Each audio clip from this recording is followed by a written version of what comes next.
Absolutely, Jim. And we see that every single day as we evolve the kind of programs we have because people, their needs are changing and situations changing. So, simple example of Zoom, absolutely correct. And we saw that so many times. Yeah, I don't want you to see me, or I don't know how to work the camera, or a new program that you have to adjust to. Can you?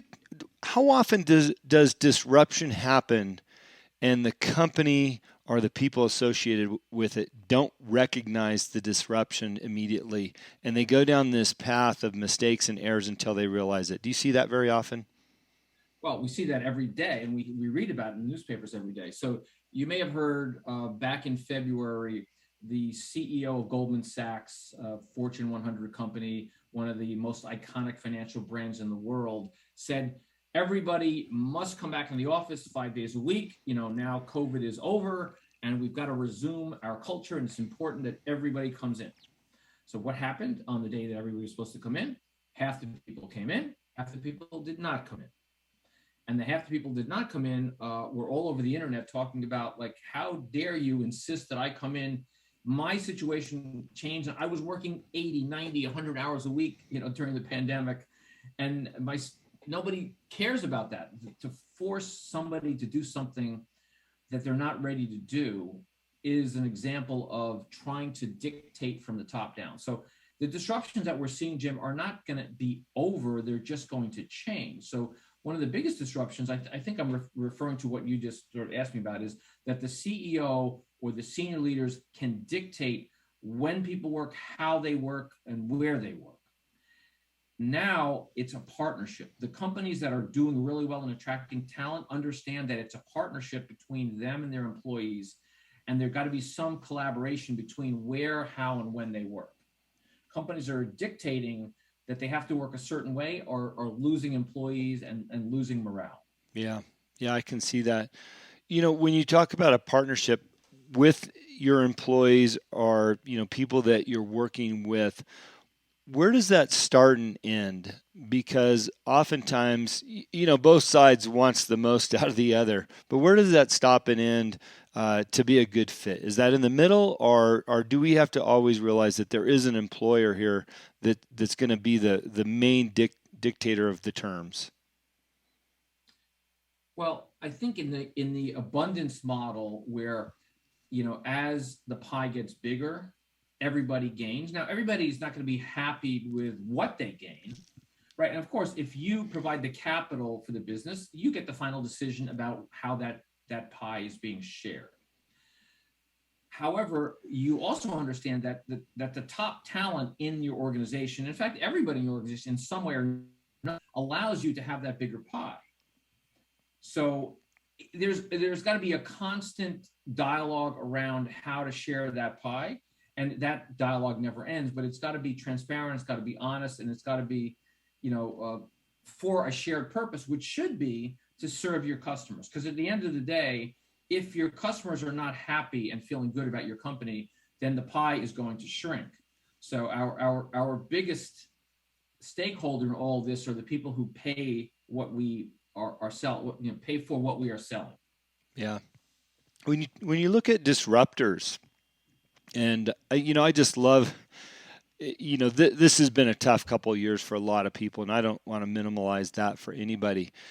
For me, it's been good for my business because I found a niche and found ways to help others get through COVID. But when you look at disruptors, do you feel this is one of the biggest disruptions we've seen uh, as a whole, or do you anticipate bigger ones, or have we overcome bigger things that we just need to be reminded of?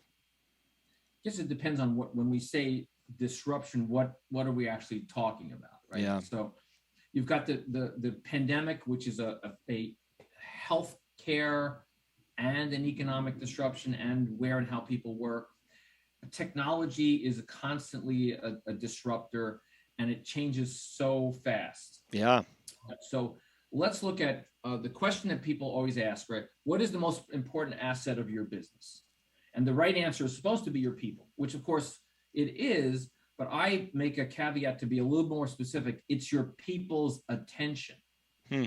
Why do I say that? Because the attention span of the average human is now 8.5 seconds.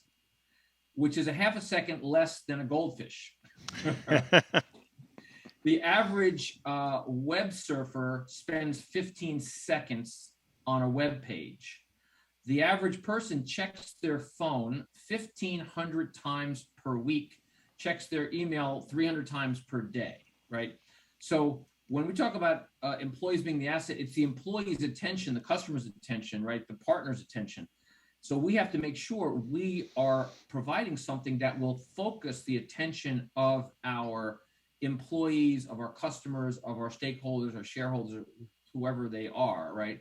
And we have to adapt to that technology. So doing things that are really focused, that are easy to read, easy to access, easy to understand, motivating. These are all things that we have to pay attention to in the disruption of our attention. It's funny you brought that up because I was thinking about that this morning. I take my kids to school every day. I walk them to their class because they want me to, and Daddy's happy to do that with his two little girls. But as I'm walking out of the school classroom area, I see the principal standing out there, which he does every day, greeting people coming and going, which I'm always impressed with that.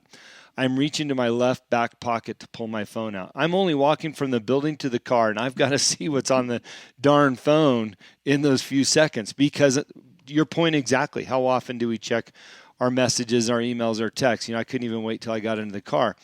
And I looked over at the principal, and I thought, he doesn't, and I wouldn't call it a luxury, I guess, but he doesn't have the opportunity to do the same, right? He's 100% focused on these kids all day long. I thought, what a special person that is that can maintain a focus for so long. I'm not saying he doesn't check his phone and all these other things that we do, but really sometimes people are put in a position where they don't have the opportunity to be distracted. And I wish I could be more like them and less like the person that I've become, being distracted by my phone and little things. To your point, how do we become more focused? So first of all, kudos to you for taking your girls to school every day and actually being with them. And maybe you're checking your phone once in a while, but the main thing is you actually are present with them. Yeah. And the more you can be aware of the smile on the principal's face, how your daughters are thinking about school that particular day, what other kids are they running up to? What has changed in the physical nature of the school building or what's outside the school.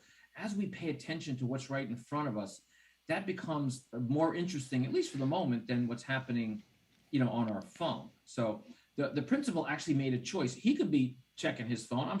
There are principals I've seen who check their phone, but he made a decision. It's more interesting to see what's happening with his kids and the families. Who's taking their kids to school? Who's not? Yeah. Who's dressed properly? Who's not? Who looks like they haven't eaten in 2 days? Who looks like they just had a meal, right? These are all things that are kind of important for a principal to know. And I love when people are in the here and now, because that's where life happens. Yeah. And I think that's a great message to talk about more often, is be in the here and now.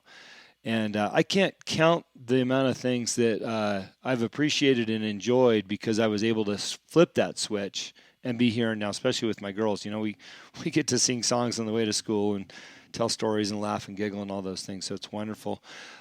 Let's hear a little bit more about your company as we kind of wrap this thing up here in the next 5 minutes and understand what you guys do and how you bring value to people, because we do have a lot of entrepreneurs that listen to this show. And I think having the ability to understand how to combat disruption, utilize disruption for the better, and get through things, we can see a lot more success in the future. Well, thanks, Jim. So our company, Opportunity Lab, we're in business to support companies that are catalysts for a better world. And we do that through strategy, leadership, and culture. And our strategy is a really an emergent, resilient strategy process called Culture of Opportunity, based on a book that I wrote in 2017 called Culture of Opportunity: How to Grow Your Business in an Age of Disruption. Our leadership program is called the Essentials of Abundant Leadership, which is helping leaders truly be leaders for all of the stakeholders in their organization. And our culture program is kind of foundation by ShareLab, which is that program I talked about earlier, where we go into companies and we help people listen deeply to make sure their people are cared about, listened to, and fully functional in the business that they're doing for their company. Yeah. So Yeah, that's our mission. We love to support companies that are catalysts for a better world. Do you want to share a success story if you've got one off the top of your head? I'm sure you have many. It's hard to pull them out. Yeah, no, I'll go back to what we did at the beginning of COVID with our client Adorama, which is a company that provides incredible equipment, filmmaking equipment, cameras, lighting, podcasting equipment, the kind of things that have right now, your headset and all the things you do for your podcast, for creators and adventurers to fulfill their dreams. So when COVID hit, they were really, really in shock because they had never really embraced remote work. But to their credit, they were so resilient, and they really made sure that they could give the people the support to work remotely, as well as keep people safe in the store. And they have a huge warehouse in New Jersey, one in Salt Lake City, one in Tennessee now. So we helped them not only get through the pandemic, but actually improve their customer experience, improve their employee experience, and provide some really, really essentially needed equipment during a time when people couldn't get all the things that they needed. So again, strategy, and we really believe that you have to have a strategic process, even during the most worst times of disruption, because you have to make sure that your strategy is resilient and emergent. You have to continually grow your leaders and make sure your culture is resilient, inclusive, and diverse. There's a few terms that I see on your website. One is the cover of your book, Culture of Opportunity.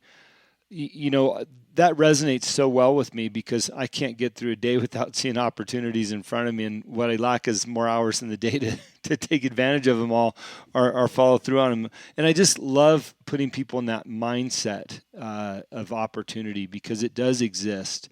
Do you want to highlight a couple things that they might see in the book? Well, I'm gonna highlight this concept, which is really the concept of your show, right? About saying yes. I want to ask your listeners to think about the worst tragedy that they've ever had in their life, and when that tragedy turned into an opportunity. Because most of us are in the habit of doing what we've been doing for how long we've been doing. And the Thank you things for that listening have to today's become show. It is my the most positive changes in life have come from some sort of adversity, just like the fire that I mentioned to you. Mm-hmm. So what I love about your book and your show is you teach people to look at the tragedy or the adversity and see what is the opportunity there. And that's really what's in the book, is to help business leaders and entrepreneurs see what's happening and not say, oh, this is happening to me. This is happening for me if I have that opportunity mindset. So that's really what the book is about, shifting from a victim mindset to an opportunity mindset and seeing opportunity in the worst adversity that might be the best opportunity you've ever had. I love that. In brief, I'll tell this story. I'll give it 1 minute. You connected with me on an email exchange suggesting that you appreciated that story about us blowing our motor in the Baja 1000 vintage race. And, we happen to have the editor of Hot Rod Magazine with us. And the fact is, if we had a clean race, we didn't have any problems, we would have got a little bit of coverage in the magazine. Hey, this was a good time, fun team, et cetera, a little bit of coverage. But the fact that we blew a motor on day 2, we spent the day buying an 87 Chevy Silverado, swapping motors with the race car, having all these problems, calling out the townspeople to help with the swap, eating fresh clams and drinking beer and eating tacos and all that stuff. If we had not done all those other things, I would not have gotten 7 pages of coverage in Hot Rod Magazine. And by the way, folks, the value of a page in Hot Rod is about $19,000 at the time. And what it did, when you talk about opportunity, is at the end of the year, when I added up my value for other sponsors, I took all those pages and added that up, right? So now we've got $140,000 in value of media coverage in Hot Rod Magazine. On top of the other stories that we got, my media value went up over $1 million that year. And we were able not only to retain sponsors, but to bring more sponsors in because of that media coverage. And it all came out of something that most people would have called it a day, quit the race, went back home, flown home on their private jets like they do, instead of swapping a motor out. So I love when you talk about opportunity and taking advantage of that and turning the worst around for the best. Yeah, so in addition to everything you got that you just shared with us, everybody that was involved in this has a lifetime memory that they are proud